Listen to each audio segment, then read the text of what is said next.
fragment of any photographic negative. And from that tiny fragment, you can reconstruct the whole picture from which it was taken. Because the crystalline tensions in that fragment imply the whole context of crystalline tensions that belong to that particular negative.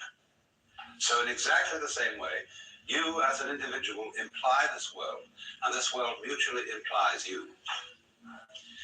And you are a natural formation, moving in and with this universe, not determined by it, because this is not a system of determinism.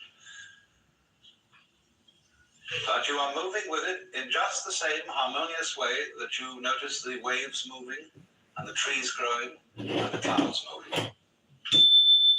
And as you don't accuse the clouds of making aesthetic mistakes, so really is a certain light in which you can see human beings, both good and bad, as perfect forms of nature.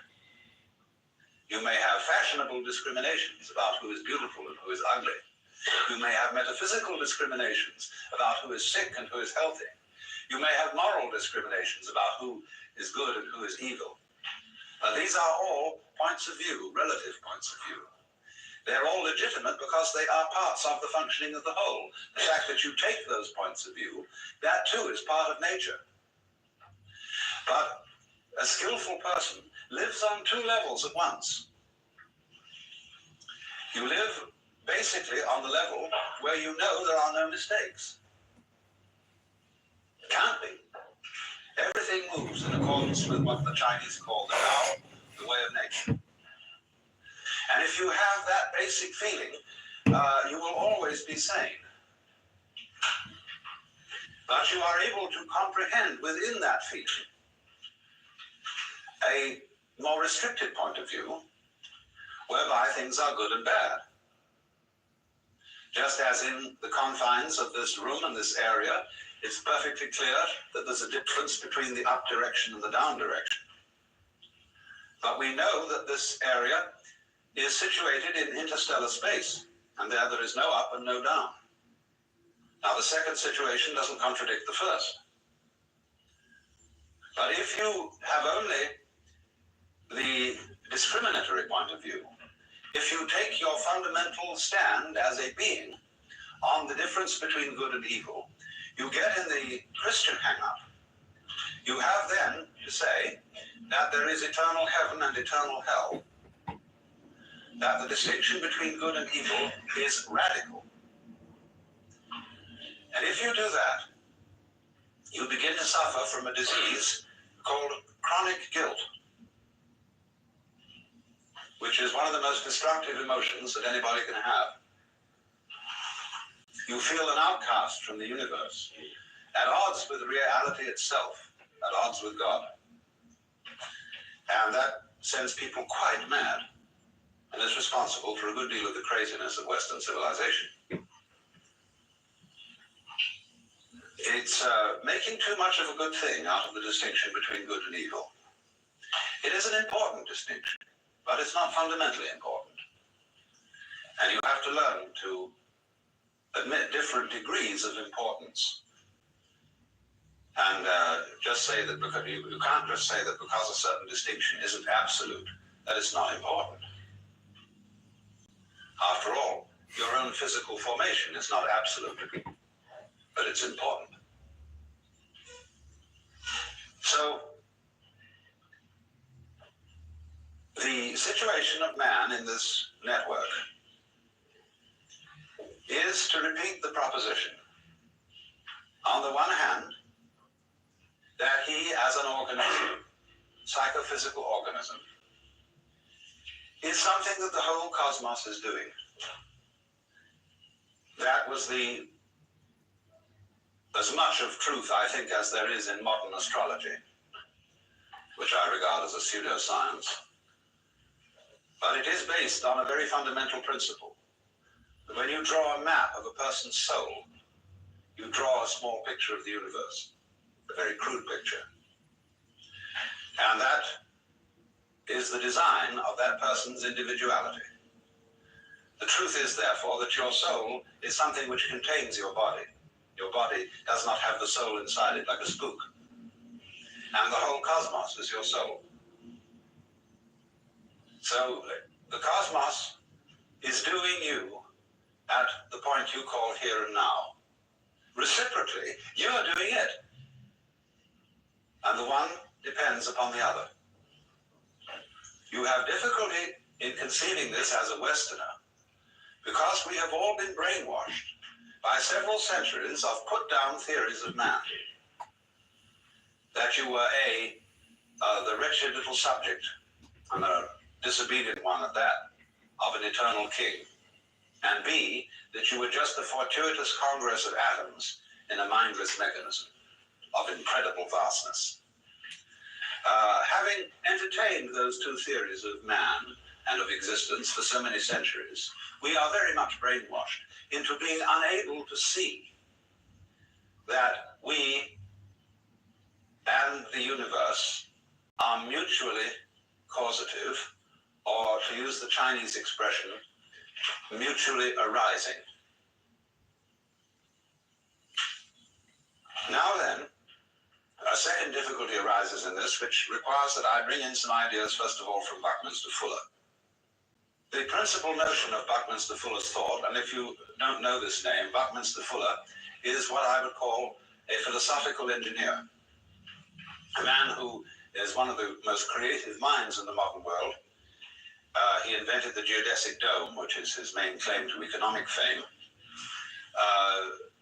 But beyond that, he's done a great deal of extremely fascinating thinking about the future of technology and the situation of man in the universe. And he has devised this important term, synergy,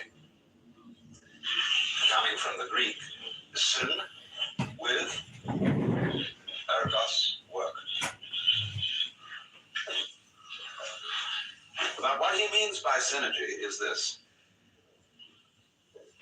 that every complex organism has as a whole an intelligence greater than any one of its parts.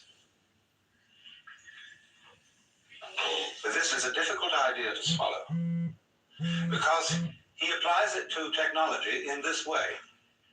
He is saying that the industrial natural complex in which we live is something that is going in a certain direction on its own, whether you like it or not. And that it is able to organize your behavior in a more intelligent way than you can organize it. And he believes, therefore, that the increasing complexity of the industrial complex will of itself, say, outlaw such lunacy as war. It will make it impossible. And that we shall find ourselves increasingly organized by an intelligent system that is not under our conscious direction, but will make us feel, I suppose, rather as our individual selves feel inside our bodies. He gives an illustration. The transportation communications network, aircraft, radio, television, telephone, these taken together are constituting a global net, which might be said to be something like Teilhard de Chardin's idea of the noosphere. I hope you all read Teilhard de Chardin, the famous Jesuit theologian who wrote the best of his books as The Phenomenon of Man. The Earth, which is the geosphere, from the Greek geos, geese, the Earth. Then the Earth, as the geosphere, is covered with a biosphere. That is the sphere of living organisms. The biosphere, in turn, generates the noosphere, which is the communication network that we call the mind, through literature, through speech, through radio and television communication. The noosphere is slowly realized. So Buckminster Fuller is really talking about the same thing. The noosphere is the network of communication set up by technology. And so, for example, let's just take air transportation. As a result of jet planes, wave centers that are in communication with each other by jet aircraft are becoming increasingly the same place. When you wake up in Tokyo, having come from Los Angeles or San Francisco, you are slightly in doubt as to where you are, because Tokyo is an immense muddle.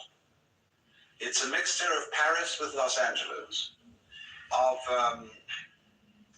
San Francisco with Shanghai, of London vaguely thrown in, and sort of a touch of Japan.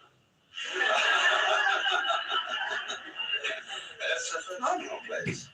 Well, if you live in San Francisco, you realize it's becoming more like Tokyo, because we have a tremendous inrush of Japanese culture. We have superb Japanese restaurants.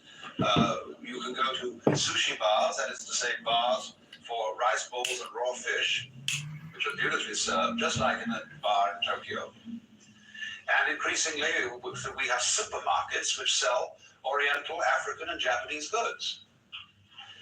And I call them supermarkets for the unusual. And more people are laying down tatami mats and cooking over hibachis and using chopsticks and every kind of thing like that. So the point is that how near a place is to you is simply a factor of transportation. There are places in the United States. I was just in one in a far out Indian area of South Dakota. It takes longer to reach than to get to Tokyo, so it's further away. That's all there is to it, for all practical purposes. So Fuller's idea is that by the year 1968, so soon, we have a one-town world. And it's coming fast. And as human beings have some problem adapting to this, because as you know, when you travel by jet, just as when you're in an elevator that drops too fast, you feel it left your stomach on the 14th floor and has taken the rest of you down to the first. So the jet aircraft leaves your psyche in London and brings your body to San Francisco. And it takes some time to catch up. All your time rhythms are thrown off.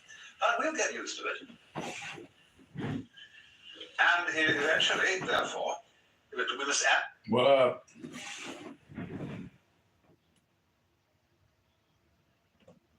Yeah, what's going on? Can you hear me?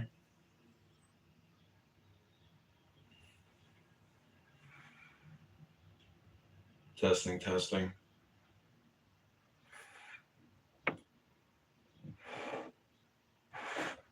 I don't know, it's not working. To this, planes are very expensive. All governments have immense investments in aircraft. And to work, they must be kept flying. Otherwise, they get out of order. So they must be kept moving. That means there's also a huge tourist business, constantly interested in shuffling people all around the earth. Can you hear me? And as a result of that, it's going to be increasingly vested the mic no work. And politicians will find it harder and harder to stop it in the interest of having a war. So what we are in effect reduced to at the moment, so far as wars are concerned, are experimental wars. Wars in small areas against people who allegedly don't matter very much, in order to test out our military materials and techniques. Because nobody can afford to keep a large standing army in which there are no veterans. So they must have practice. And so practice wars are carefully arranged. But increasingly, you see, they find that these practice wars rouse passions and disturb everybody in all directions, because there is no such thing as an unimportant people. And so they become increasingly difficult to carry on.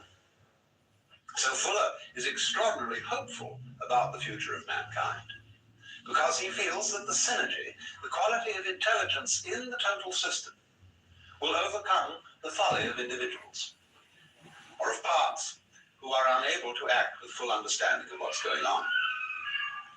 And you see, this is a serious problem, so far as the individual is concerned, because today, not only is there a population bomb, there's also an information bomb. The proliferation of information about everything is so great that no individual can possibly grasp it. Not only has he difficulty in grasping it, but there is difficulty even for big committees to organize this information, to integrate it in such a way that if I need to know a certain thing, I can very swiftly find it out. For an individual untrained in physics, it's very difficult to find out quickly about physics, because physics is expressed in a mathematical language which he probably has never learned to read. So the time lag in scanning, you see, all consciousness is a matter of scanning. And it takes in the totality of events in the world by a sweeping motion, like the glance of our eyes round a room. Well, it takes time to glance your eyes around the room and register what's there, if you want to remember it consciously. So what we are saying is that the intelligence of the system, the synergy, is more intelligent than any individual consciousness can be. But, of course, as a living organism, you are much more than consciousness in this scanning sense, because you certainly don't arrange the complexities of your own brain by conscious decision. That's something that you grow. Or we could put it this way, that the intelligence of the universe grows as it grows you. But here again is another hurdle for the average Westerner, whose common sense is derived from the philosophy of science current in the 19th century, of thinking that the organization of the universe is intelligent. That seems to us to echo of theism, of God ideas where God is based on an anthropomorphic or man-like image, the old gentleman with whiskers in the sky. And of course that God is dead, beyond recall. But that's not the only kind of God. To think of the universe itself, its vast and complex organization, as being intelligent, what on earth does that mean? What do you mean by the word intelligent? Well, when you come to think of it, it's the most difficult word to define. Everybody knows what it is, but very few can say. It's like you know what love is, but just try and define it. You know what time is, but try and define that. Space, everybody knows what space is, but it's the most difficult thing to pin down, and that's equally true of intelligence. We can see certain elements in intelligence. We can see complexity as an element of it. We can see complexity as what we call an orderly arrangement of different clusters of complexity. But again, we're using words, all of which are imprecise. What do you mean, orderly? That's practically to say it's all in order. It was almost like saying it's intelligently arranged. We recognize these things, but we are not quite sure what we mean by them. But we recognize them at once. And for example, if we begin with the pure hypothesis that we ourselves are intelligent, and let it go at that. If we're not, then nothing is.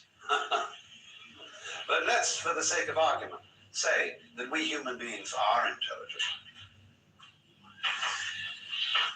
Now, if that is so, then the environment in which we live must also be intelligent.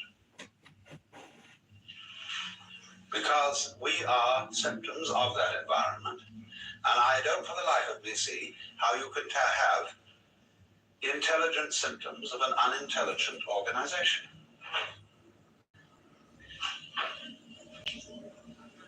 We belong in this world.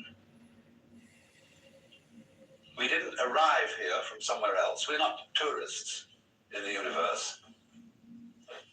We're expressions of it. Like branches express the tree, or fruit express the tree.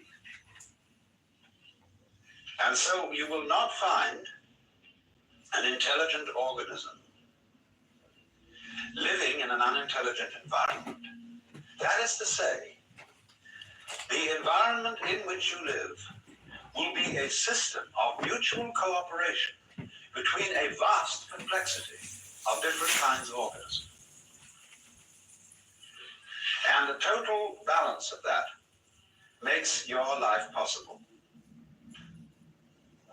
In other words, human life goes with, as front goes with back, an extremely complex bacteriological world, which sometimes diseases us, but most of the time assists us by its colonies, its societies, its methods of reproduction. All these complex interrelations are the which, without which not, the sine qua non of there being blood and veins and bones and intestines and all that kind of thing. That's only the bacteriological world. In addition to that, there's a world of insects, which is tremendously important to us. But the insects are extremely clever. And if you talk to a good entomologist, he will scare the wits out of you, because he will show you the most conclusive reasons why insects should ultimately take the whole planet over. Fortunately, we are not absolutely abominated by flies, because we have lots of spiders. And we have birds. And so birds and insects are mutually necessary to each other. And especially flowers and insects have an arrangement with each other whereby one could say of flowers and bees that although they look very different, they are one and the same organism. Flowers, perfume and color. Bees buzz and fly around. But you can't have the flowers without the bees, and you can't have the bees without the flowers. And so you can think through relationships between every conceivable kind of organism, into which you must add things like atmosphere qualities, gas content of atmosphere, on and on and on, until you suddenly realize that what you call your mind and intelligence and your very brain and body is utterly involved with this network of other kinds of organisms existing at a special temperature in certain gases, which could only be found in certain kinds of solar system. Now then, seeing that should give every technologist pause, because you can't go running into that situation with penicillin and DDT unless you know very well when to stop. Unless you can be very discriminating, just what surplus of insects you want to get rid of, without killing the other ones that are important. How to give penicillin without destroying all the stomach flora, having to build them up again with acidophilus and stuff. So this is why in the Taoist Chinese view of nature and the relation of nature to human politics, they set as fundamental the principle called Wu Wei.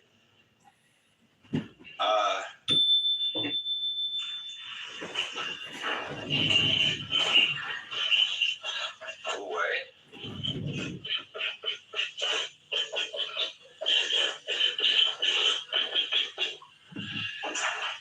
Which means non-interference.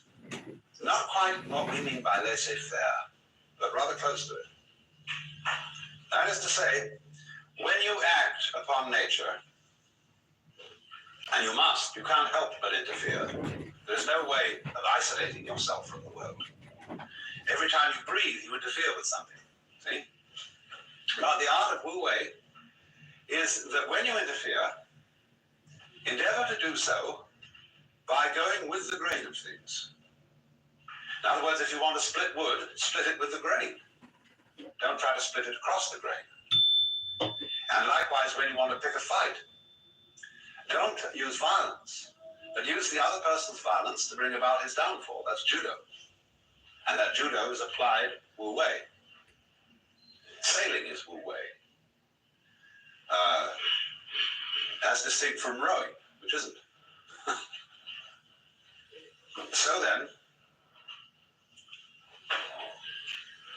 the Taoists, you see, recognized that there is this universal organism. And they thought of the cosmos as a great organism without a boss. There is no one in Chinese philosophy making the world happening or ordering it. There is no, as it were, central principle in the middle, which sends out commands to all the subordinate parts. But rather, that the thing organizes itself. Their word for nature being Zhiran, meaning what is so of itself. So they saw the whole cosmos as a self-regulating organism. And they further saw that the individual is not merely a part of that organism. He is an expression of the whole thing. And the whole depends upon this expression, just as much as the expression depends upon it. And that was the principle of mutual interpenetration, which is called in, it's more familiarly known by its Japanese name, Jiji-muge. The principle of the network. Between thing event and thing event, there is no obstruction.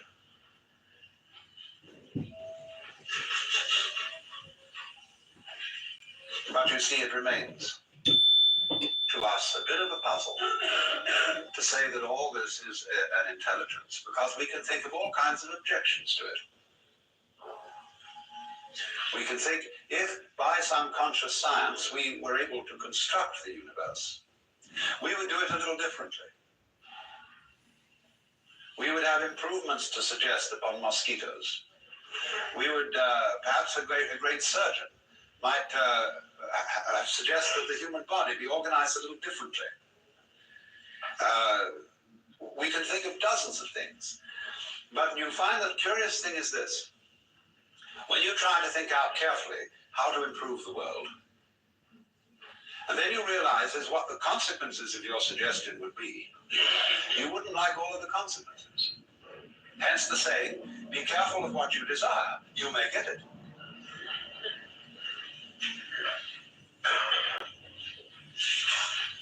And then one invites the individual, and this is one of the great things to do, to suggest another kind of universe. What kind of universe would you design if you were God? And I recommend that I'm not going to go into this because it's a long story, but I thoroughly recommend it as an exercise in thought. Model your own universe and see what comes out of it.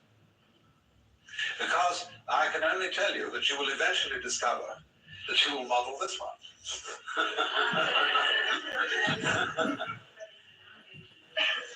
And you'll find out, you see, that it's based on certain absolutely fundamental principles, which of course includes the game of hide and seek. Now you see it, now you don't, which is vibration, which is the same thing as energy. You've got to begin with that. But once you start with that, it implies the rest. Because all that we see around us is just a fantastic combination of black and white elements of what the Chinese call the yin and the yang, the negative and positive forces. And it all leads to this, but in an incredible dance. So then, you have difficulty, though, of course, in seeing the world as an organism. Because when you look out at the stars, you are in roughly the same situation or relationship to what you are seeing as when a physicist studies the constitution of the atom.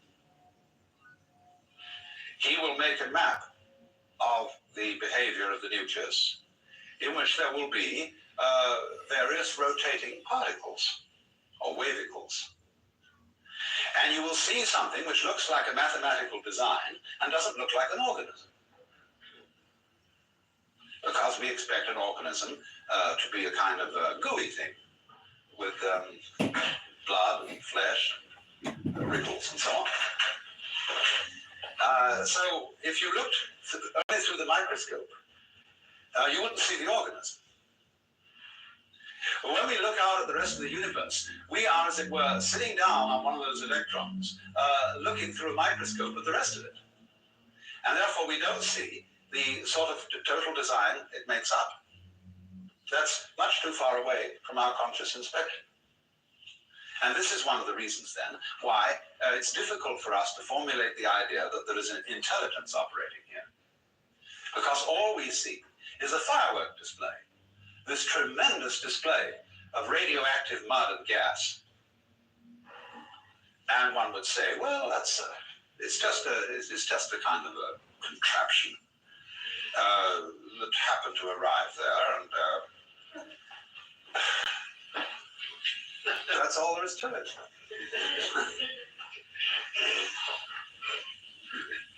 But the funny thing about man is that he can put himself down and say that he is an accident, a kind of colloidal chemical accident that occurred on this very unimportant rock,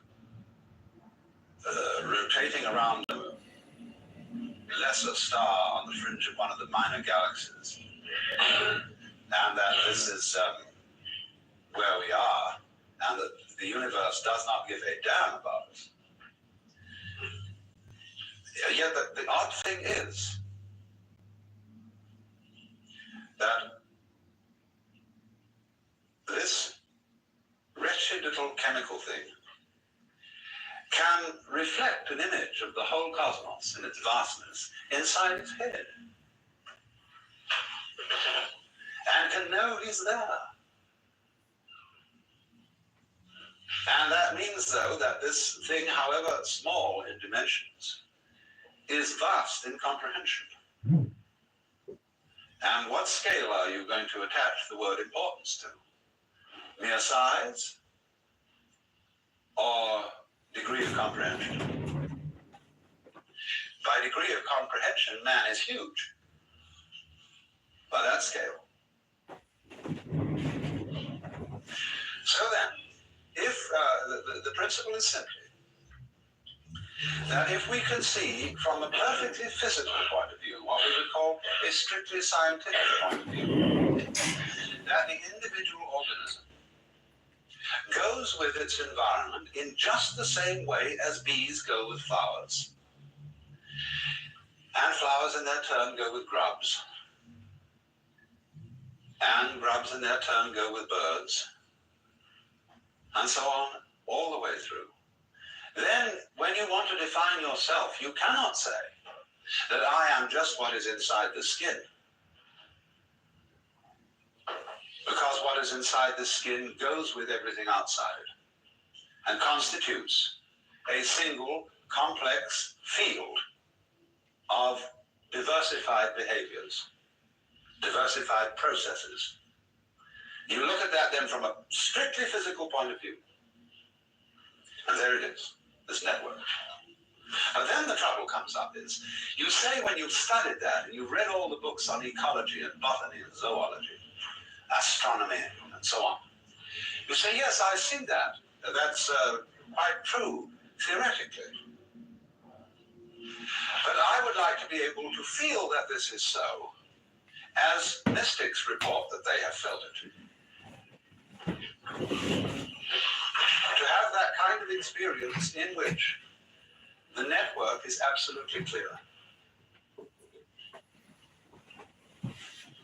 Because you see, if we don't take it that far, if we know about it theoretically only, the theoretical knowledge is not going to have much effect on what we do.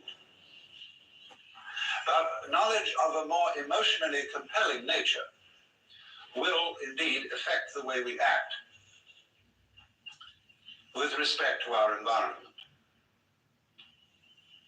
and may, in fact, prevent us from destroying our environment, as we are now very busily doing.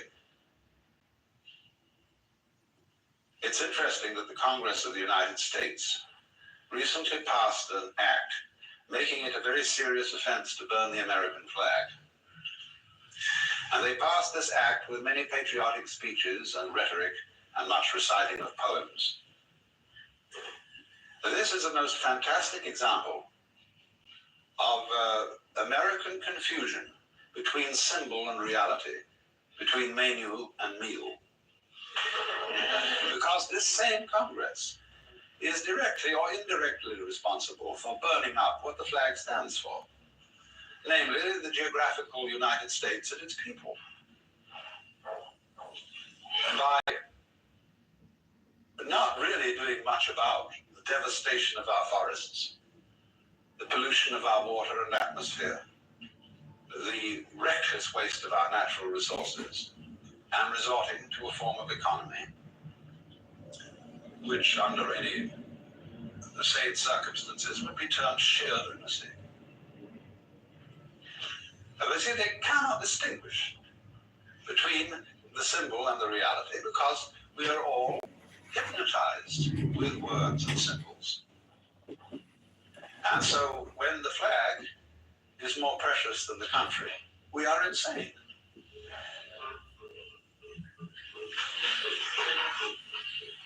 When you say, I love my country, and what you mean by that is you feel certain emotions when you salute a flag, you don't love your country at all. Because to love the country means to participate in its life in a loving way, in a considerate way. And after all, our animals are, in a certain sense, members of the United States. Birds, bears, all these lovely creatures. And what we're doing is we are getting rid of birds at a fast rate. We've reduced certain populations of birds by as much as 75% in the last few years because they eat our poisonous insecticides and so on. And eventually they get into us. That's love of country. So, as a result of this confusion, you see, and failure to see that the outside world is not a kind of chunk of mineral resources and cows to be exploited and be just eaten up. If we do that, we turn ourselves into a swarm of locusts on the planet. The price for eating beef is that you must farm beef. You must conduct husbandry. You must help cattle to multiply, and you must care for them properly. The same with fishing. We have not husbanded whales, and therefore they're on their way to extinction. This is the price, that you've got to cherish the animals that you live off. And then furthermore, after that, to put in my particular prejudice, you've got to cook them properly. You don't just chew it up because it's supposed to give you energy, be good for you. That's an irreverent use of dead animals and dead plants. They give their lives for you, and the proper response to that is take it with reverence, and that means cook it well. So that your act of cooking is like the rituals of a priest at an altar. Because it's the sacrificial altar, the chopping board and the range, which we use. And it's not a kind of a kitchens are not to be looked on as sort of lavatories where you throw things together to put in at the upper end. So, but this can only come about, you see, in a situation where human beings are vividly aware of the external world as much themselves as their own bodies. And you must allow yourself, therefore, to feel that what you see is not merely something out there. It's in your head. And your head's in it. And these things mutually interpenetrate each other like this. Now it's in your head. Now your head's in it. Now it's in your head. Now your head's in it. Like this, you see. And this rhythm sets up what we call vision. So if you see that the external world is as much you as anything inside your skin or anything inside your head, then you have a certain respect for it. And no longer consider matter. For example, take a piece of wood. A piece of wood is not just a chunk of stuff. But people think about wood that way. You can't be a good carpenter if that's the way you think about wood. We think we're dealing, you see, with these inert, unfeeling blocks of stuff. Rocks have no feelings, of course. Bang it around. Mountains have no feelings. Blow them up with dynamite. But they do have feelings. And if you heard them, as the Indians say, I've just been with a whole bunch of Indians, they say the continent of the United States is getting ready to shake us off as a dog would shake off fleas. And they say the storms are going to get worse. The earthquakes worse, the floods worse. And the insect pests will multiply in all sorts of strange ways and finally get rid of us and leave the land.